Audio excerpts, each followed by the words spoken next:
Hi guys, welcome back to the another blog. I hope आप सब ठीक होंगे।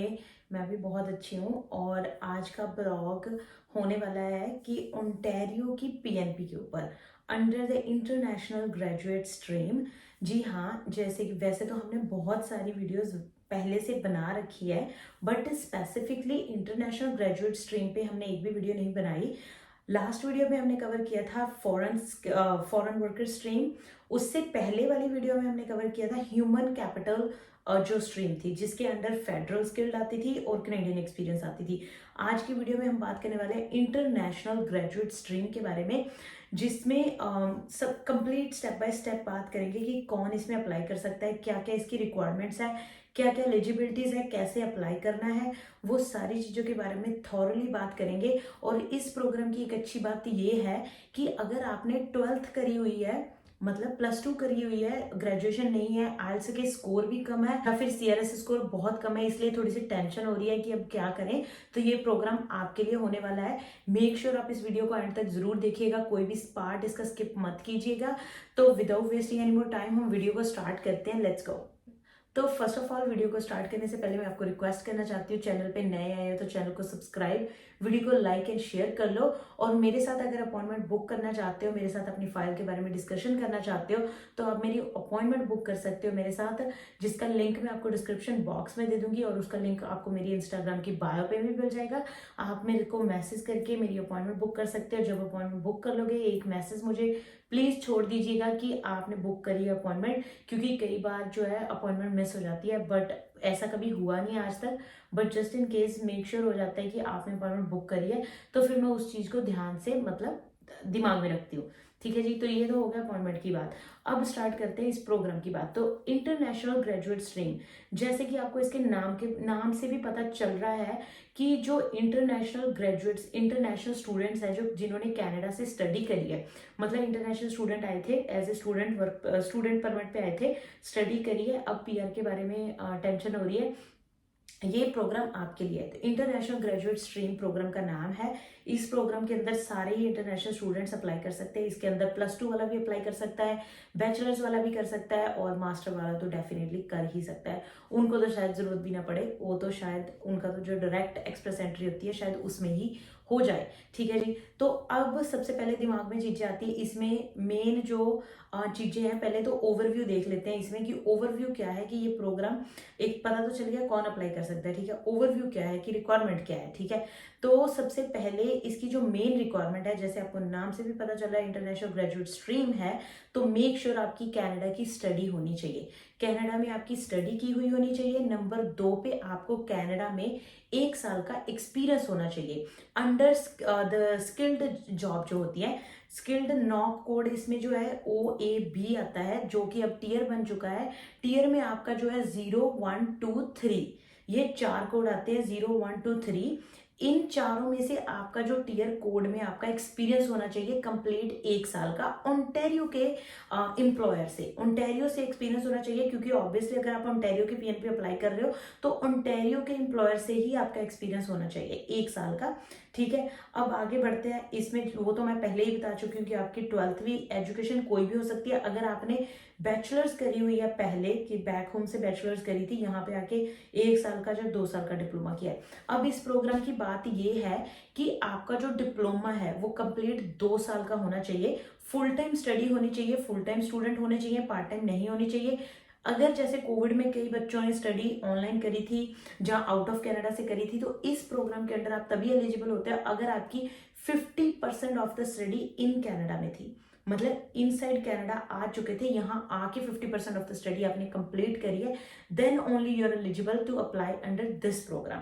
ठीक है जी। और वर्क एक्सपीरियंस के जो बीच में एक बात रहेगी बताने वाली, वर्क एक्सपीरियंस में क्या है कि आपका जो है 1560 घंटे आपने कंप्लीट करने हैं, 1560 आवर्स आपके कंप्लीट होने चाहिए, कंप्लीट 1 साल में कंप्लीट करने हैं। ठीक है, अब कई लोगों को कंफ्यूजन रहती है, क्योंकि जब हम फुल टाइम काम करते हैं तो कनाडा में फुल टाइम काम 40 आवर्स माना जाता है, कई स्टूडेंट्स तो उससे भी ज्यादा करते हैं, 45 आवर्स भी करते हैं, 50 भी करते हैं कई लोग ओवर टाइम में। बट यहाँ पे एक बात का आपको ध्यान रखना है कि आपके जो 1560 आवर्स हैं वो 1 साल में ही कंप्लीट करने हैं, मतलब कि आपके पहले भी कंप्लीट हो सकते हैं, ये नहीं कि आपने 1 साल में कंप्लीट करने हैं। पहले भी हो सकते हैं, क्योंकि लेट्स से अगर हम 40 आवर्स काउंट करें तो आपके 39 वीक्स में ही कंप्लीट हो जाते हैं, जबकि एक साल में 52 वीक्स आती हैं। ठीक है, तो ये कैसे काउंट करते हैं, गवर्नमेंट कैसे काउंट करती है कि आपके जो है अगर मिनिमम आपको 30 आवर्स भी पर वीक मिल रहे हैं, जैसे कई बार काम स्लो हो जाता है, अगर आपको 30 आवर्स भी पर वीक मिल रहे हैं तो वो 30 आवर्स मल्टीप्लाई बाय 52 वीक्स आपके टोटल बनते हैं 1560 आवर्स। तो अगर आप एक साल से पहले भी आपने 1560 घंटे पूरे कर लेते हो by working 40 hours a week, तब भी आप एक साल से पहले अप्लाई नहीं कर सकते हो। Keep that in mind. कई लोगों को ये कंफ्यूजन रहती है कि मेरे तो 1560 आवर्स जो है मैं तो 8 महीने में पूरे हो गए, जहाँ 9 महीने में पूरे हो गए, can I apply under this programme? No. आपको इवन की एक्सप्रेस एंट्री के अंडर भी आपको 1560 आवर्स जो कंफ्यूजन हो जाती है कि अनलेस अभी तक तो यही चल रहा है, नहीं कर सकते, आपको एक साल काम फिर भी करना ही पड़ेगा। डजेंट मैटर आपके 1560 आवर्स जो है वो कब कंप्लीट हुए। तो ये चीज का पूरा ध्यान रखना है। और एक फिर उसके बाद क्या है, एजुकेशन का आपको बता दिया कि एजुकेशन आपकी 2 साल का कोर्स होना चाहिए। अगर आपने यहाँ पे, अब कई जैसे इंडिया से बैचलर्स करके आते हैं, फिर वो यहाँ पे एक ही साल का कोर्स लेके आते हैं, उनके लिए इसमें क्या है कि अगर आपने 1 साल का कोर्स किया है तो वो कोर्स पहले तो फुल टाइम होना चाहिए। नंबर 2 पे उस कोर्स की जो एडमिशन रिक्वायरमेंट थी वो बैचलर एडमिशन रिक्वायरमेंट होनी चाहिए। मतलब कि लेट्स से आपने 1 साल का कोर्स किया है तो उसकी जब एडमिशन हुई थी, उस कोर्स की जो एडमिशन रिक्वायरमेंट थी वो आपकी बैचलर्स होनी मैंडेटरी है। अगर उसकी एडमिशन रिक्वायरमेंट बैचलर्स थी तब you are eligible under this programme. ठीक है, और उसके बाद बारी आती है कि intent to live in Ontario. आपको शो करना है you are intent to live in Ontario, जिसमें आप अपने ओंटारियोज के साथ टाइज शो कर सकते हो, स्ट्रांगली टाइज। आपका विजिटिंग, आपकी जॉब, आपकी स्टडी, आपका कोई फ्रेंड या फैमिली या रिलेटिव कोई है यहाँ पे, वो शो कर सकते हो। ठीक है, उसके बाद अगर आपके यहाँ पे कोई लीज पे मतलब लीज पे जगह ले रखी है जहाँ पे आप रहते हो, जहाँ फिर आपकी प्रॉपर्टी है, वो चीजें शो कर सकते हो, जिससे आप उनको प्रूव कर सको कि you will not move out from Ontario after getting your PR या फिर आफ्टर गेटिंग योर पीएनपी। ठीक है, स्ट्रॉन्ग टाइज इसमें आपने शो करने हैं अपने। ठीक है, ओके, तो ये सारी चीजें तो आपको पता चल गई।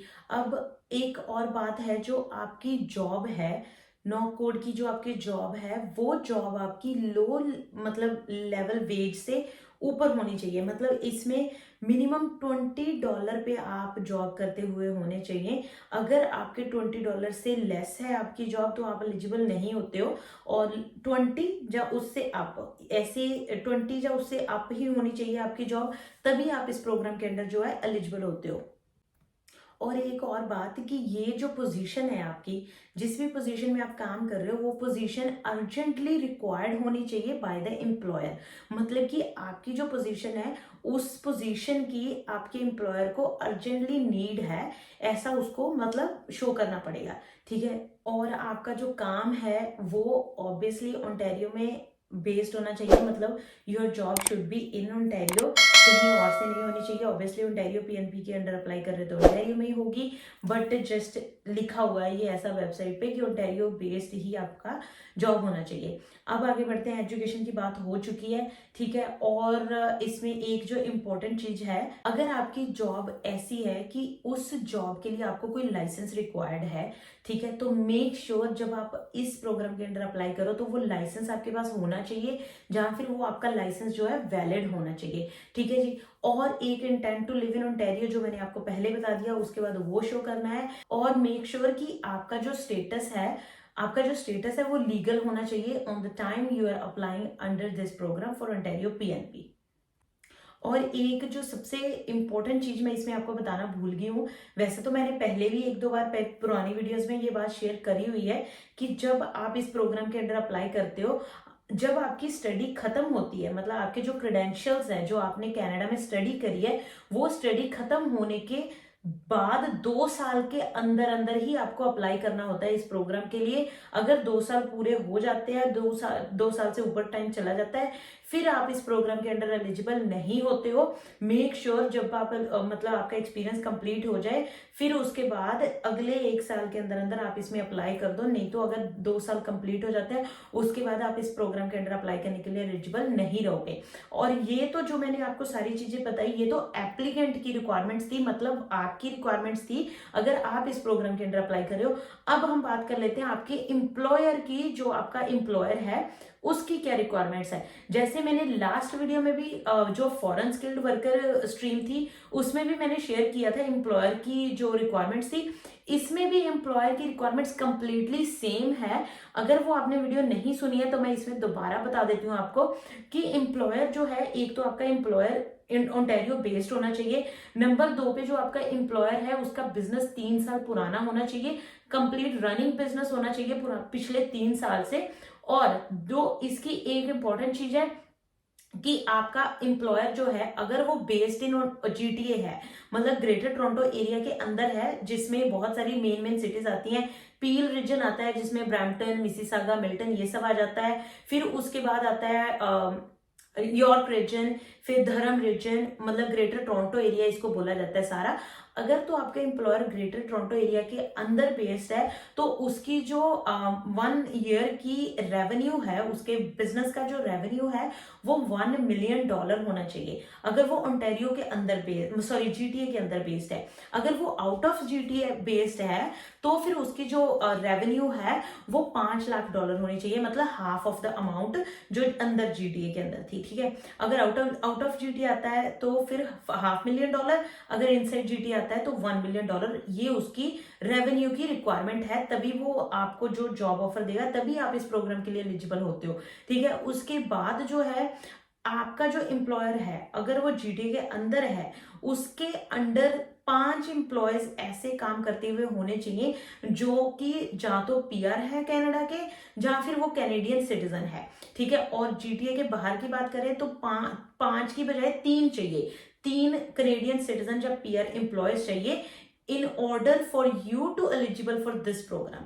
ठीक है जी, तो ये होगी एम्प्लॉयर की तरफ से कुछ बातें। उसके बाद आपको, क्योंकि ये चीजें ना, मेक श्योर जब आप अप्लाई करते हो ओंटारियो पीएनपी के लिए अंडर दिस प्रोग्राम, आप वही एक्यूरेट इन्फॉर्मेशन डालो जो आप प्रोवाइड कर सकते हो। क्योंकि आज अगर आपने ऐसा लिख दिया, कल को जब वो डॉक्यूमेंट्स मांगेंगे, आपके एम्प्लॉयर को एक फॉर्म भी भरना होता है जिसका एम्प्लॉयर फॉर्म, नाम ही उसका एम्प्लॉयर फॉर्म है, तो वो उसको फिल करना होता है। और जब वो डॉक्यूमेंट्स मांगते हैं, जैसे कि जब आपकी तरफ से डॉक्यूमेंट मांगे जाएंगे, तो आपकी T4 जो कनाडा की स्लिप होती है, टैक्स स्लिप होती है, T4 जिसको हम बोलते हैं, वो मांगी जाएगी और आपके एम्प्लॉयर की भी मांगी जाएगी। मेक श्योर जब आप अपने एम्प्लॉयर से इस चीज के बारे में बात करो, उसको उसकी चेकलिस्ट दे दो, ताकि वो पहले ही पता कर लो कि क्या वो सारे डॉक्यूमेंट्स आपको प्रोवाइड कर सकता है या नहीं कर सकता। क्योंकि बाद में एक बार उसने जॉब ऑफर दे दी, पहले बोल दिया कि हाँ हम कर देंगे, बाद में जब आपको इनविटेशन आ गया, बाद में जब आप अप्लाई नहीं कर पाए, तो फिर आपके लिए वो दिक्कत वाली बात हो जाती है।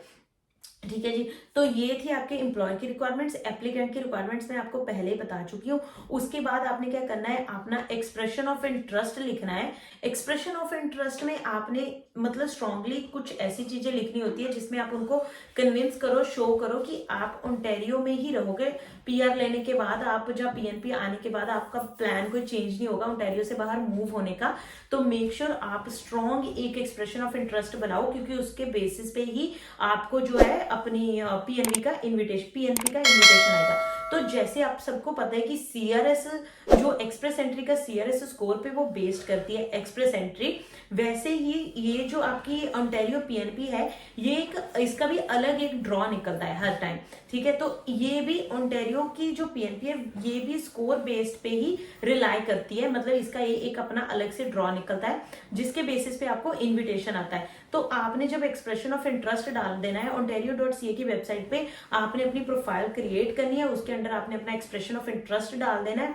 उसके बाद जैसे ही ड्रॉ निकलेगा, फिर उस ड्रॉ में आपको, अगर आप सारी रिक्वायरमेंट फुलफिल करते हुए होंगे, तब आपको जो है इनविटेशन आ जाएगा। फिर जब इनविटेशन आता है, फिर आपके पास 45 डेज होते हैं अपने सारे इनविटेशन को एक्सेप्ट करने के लिए और सारे डॉक्यूमेंट्स अपने सबमिट करने के लिए। फिर जब आप सारे डॉक्यूमेंट सबमिट कर देते हो उसके बाद विद इन 3 मंथ्स का प्रोसेसिंग टाइम है। 3 मंथ्स मतलब 30 to 90 डेज, कईयों की पहले भी आ जाती है, कईयों की बाद में आती है। फिर 30 to 90 डेज के अंदर अंदर आपकी जो पीएनपी आ जाती है। फिर उसके बाद आपके एक्सप्रेस एंट्री में जो आपके पॉइंट्स हैं वो ऐड हो जाते हैं। Then you will be eligible for applying PR under the express entry, जो कि आपके पॉइंट्स फिर अगले ड्रॉ में आपको इनविटेशन उसका भी आ जाता है फेडरल पीआर का। देन आपको डेफिनेटली आप पीआर हो जाते हो, क्योंकि 600 पॉइंट जब आपको मिल जाते हैं फिर तो कोई मतलब चांस ही नहीं बचता कि आप पीआर ना हो। तो that's all for today. Thank you so much guys for watching this video. I hope आपको आज की वीडियो बहुत पसंद आई होगी। पसंद आई है तो वीडियो को लाइक एंड शेयर ज्यादा से ज्यादा कर दिया करो एंड कमेंट करके जरूर बताना आज की वीडियो कैसी लगी। और अगर कोई क्वेश्चन हो एज यूजुअल आप मुझे कमेंट कर सकते हो और इंस्टाग्राम पे मैसेज कर सकते हो। I will try my best to answer each and every question. And with that all, thank you guys, bye bye, take care. मिलते हैं अगले ब्लॉग में अगली वीडियो के साथ। बाय।